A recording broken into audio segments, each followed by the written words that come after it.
இன்றைக்கி சுவையான உருளைக்கிழங்கு குழம்பு தாங்க வைக்க போகிறோம்.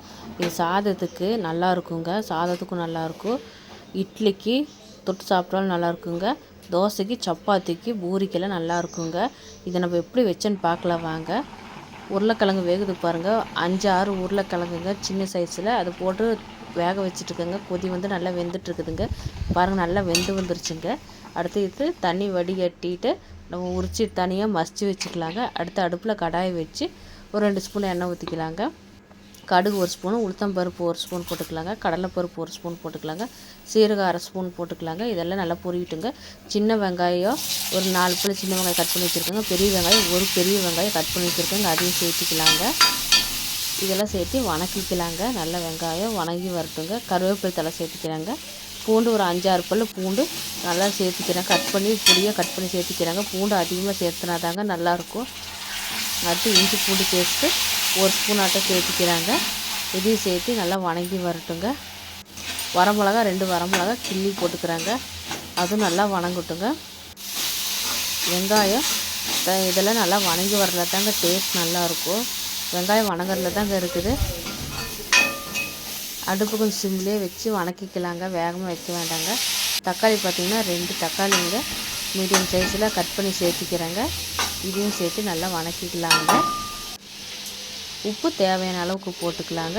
மஞ்சத்தூள் 1/4 ஸ்பூன் சேர்த்துக்கிறேங்க. குழம்பு மிளகாய் தூள் தாங்க சேர்த்துக்கிறேன், 1/2 ஸ்பூன் ஆட்டம் சேர்த்துக்கிறாங்க. குழம்புக்கு தகுந்த மாதிரி நம்ம காரம் சேர்த்துக்கலாங்க. உங்கள் குழம்பு மிளகாத்தூள் எவ்வளோ காரம் இருக்கோ அதுக்கு தகுந்த மாதிரி நீங்கள் சேர்த்துக்கலாங்க. அடுத்து இது வேகறதுக்கு கொஞ்சமாக தண்ணி சேர்த்துக்கிறாங்க. தக்காளி வெங்காயம் எல்லாம் வெந்து வரட்டுங்க. அதுக்கு தகுந்த மாதிரி கொஞ்சமாக தண்ணி ஊற்றிக்கலாங்க. நல்லா மசிச்சு விட்டுக்கலாங்க. பாருங்கள் நல்லா வெந்துருச்சு பாருங்கள். கரண்டிலே மசிச்சு விட்டுக்கலாங்க. நல்லா வெந்து வரும்போது இப்படி மசிச்சு விட்டால் நல்லா மசிஞ்சுக்குங்க. நல்லா வெந்துருச்சு பாருங்கள். உருளைக்கிழங்கு நல்லா வந்துருச்சு. அதையும் நம்ம சேர்த்திக்கலாம். இப்படியே கெட்டியாகவே இருக்கட்டுங்க. போட்டு கலந்து விட்டுக்கலாம். நல்லா வெங்காயம் தக்காளி எல்லாம் ஒன்று சேர்ந்து வர மாதிரி நல்லா கலக்கி விட்டுக்கலாங்க. உப்பு காரமெல்லாம் பிடிக்குங்க. அப்போ தான் ஒரு 5 நிமிஷம் அடுப்புலேயே இருக்கட்டுங்க. சிம்லேயே வச்சிடலாம் அடுப்பு. அடுத்து நம்மளுக்கு குழம்பு எவ்வளோ தேவையோ அந்த அளவுக்கு நம்ம தண்ணி ஊற்றிக்கலாங்க. தண்ணி ஊற்றி நல்லா கிளறி விட்டுக்கலாங்க. உருளைக்கிழங்கு ரொம்ப மசிச்சு விடக்கூடாதுங்க. நல்லா மையவெல்லாம் நசுக்கி விடக்கூடாதுங்க. இதளவு 1க்கு 2 நசுக்கி விட்டாத்தான், நசுக்கி இப்படி மசிச்சு போட்டாத்தான் நம்மளுக்கு சாப்பிடும்போது வாயில் கடி கூட நல்லாயிருக்கும். சாதத்துக்கு போட்டு சாப்பிட்டாலும் ரொம்ப நல்லா இருக்குங்க. தோசைக்கெல்லாம் எடுத்து சாப்பிட்றதுக்கு இன்னும் நல்லா இருக்குங்க.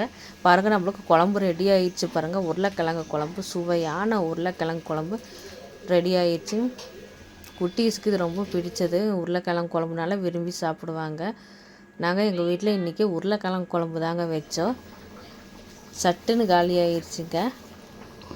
குழம்பு பாருங்கள் 10 நிமிஷம் மாட்டம் கொதிக்குதுங்க. எண்ணெய் தனியாக பிரிஞ்சு வந்துருச்சு பாருங்கள்.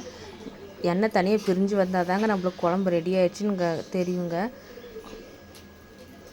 குழம்பு கொதித்து வந்தாலே நம்மளுக்கு எண்ணெய் தனியாக பிரிஞ்சு வருங்க. அப்போ தான் நம்மளுக்கு குழம்பு ரெடி ஆயிடுச்சுன்னு அர்த்தங்க. பாருங்கள் குழம்பு எல்லாம் கொதித்து வந்து ரெடி ஆயிடுச்சுங்க. அடுப்பு ஆஃப் பண்ணிவிட்டு நீ பரிமாறிக்கலாங்க.